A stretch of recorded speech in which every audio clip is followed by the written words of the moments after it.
Hey everyone, welcome back. Today, I want to take a closer look at a topic that often gets overlooked when talking about the Book of Revelation. The question of timing. When Revelation says things are going to happen soon, or that the time is near, what does that really mean? And what if these time indicators are pointing us to the idea that Revelation may have already been fulfilled? Let's start with some key verses in the Book of Revelation itself. In Revelation chapter 1, verse 1, the book opens with the revelation of Jesus Christ, which God gave him to show to his servants the things that must soon take place. And just a few verses later, in Revelation chapter 1, verse 3, it says, "Blessed is the one who reads aloud the words of this prophecy, and blessed are those who hear and who keep what is written in it, for the time is near." So right from the start, we're told that the events in Revelation are expected to happen soon. Then, toward the end of the book, in Revelation chapter 22, verse 10, the angel says to John, "Do not seal up the words of the prophecy of this book, for the time is near." This is important, because if the events were far off, John would have been told to seal the book, like the prophet Daniel was told to seal his visions in Daniel chapter 12, since they were for a distant future. But here, John is told not to seal it because the fulfillment is near.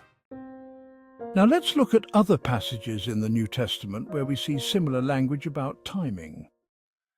In Matthew chapter 24, verse 34, Jesus says, "Truly I say to you, this generation will not pass away until all these things take place." This statement comes right after Jesus describes a coming judgment, a great tribulation, and even the coming of the Son of Man. So, when he says this generation, he's speaking to his disciples, suggesting these events would happen within their lifetime.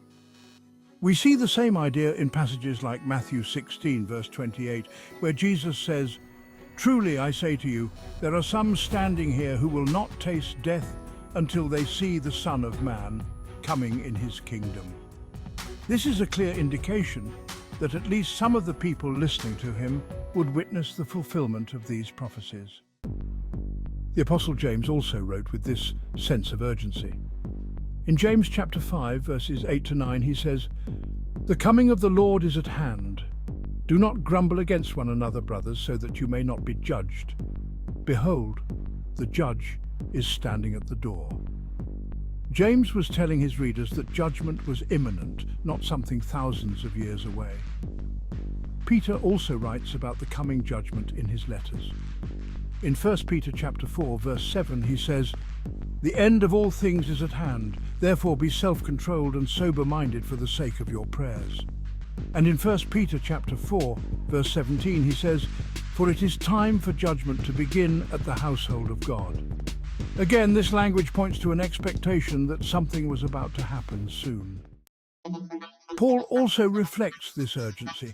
In Romans chapter 13, verses 11 to 12, he tells believers, "The hour has come for you to wake from sleep, for salvation is nearer to us now than when we first believed. The night is far gone, the day is at hand." Paul wanted his readers to live with a sense of immediacy, as if the day of judgment and salvation were right around the corner. So, with all these passages pointing to events happening soon, at hand, or in this generation, it seems the New Testament writers consistently expected these events to happen within their lifetime. Some people argue that soon or near could mean thousands of years to God, referencing 2 Peter chapter 3, verse 8, which says that with the Lord, 1,000 years is as a day. But in that context, Peter is reassuring believers about God's patience, not reinterpreting every prophetic timeline. If Jesus and the apostles meant for people to expect fulfillment thousands of years later, then why use such urgent language directed at a first-century audience? It wouldn't make sense, and it could easily mislead those early believers. See our video titled "Debunking the 1,000 Years as a Day" argument for more information on that. In any case, all this points to the idea that the New Testament writers believed and taught that judgment and fulfillment were imminent in their time. And many scholars who hold a preterist view argue that this was, in fact, fulfilled historically, with the events surrounding the destruction of Jerusalem in AD 70. Jesus had predicted this destruction, and it happened within that generation, just as he said. In the end, these time-related statements throughout the New Testament seem to be calling us to consider that the book of Revelation and the prophecies tied to it may have already been fulfilled. So when we read words like soon and near in Revelation and throughout the New Testament, maybe we should take them at face value, because that's exactly how the early Christians would have understood them. Thanks for watching.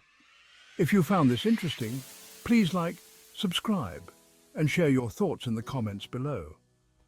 Let's keep exploring these ancient texts together.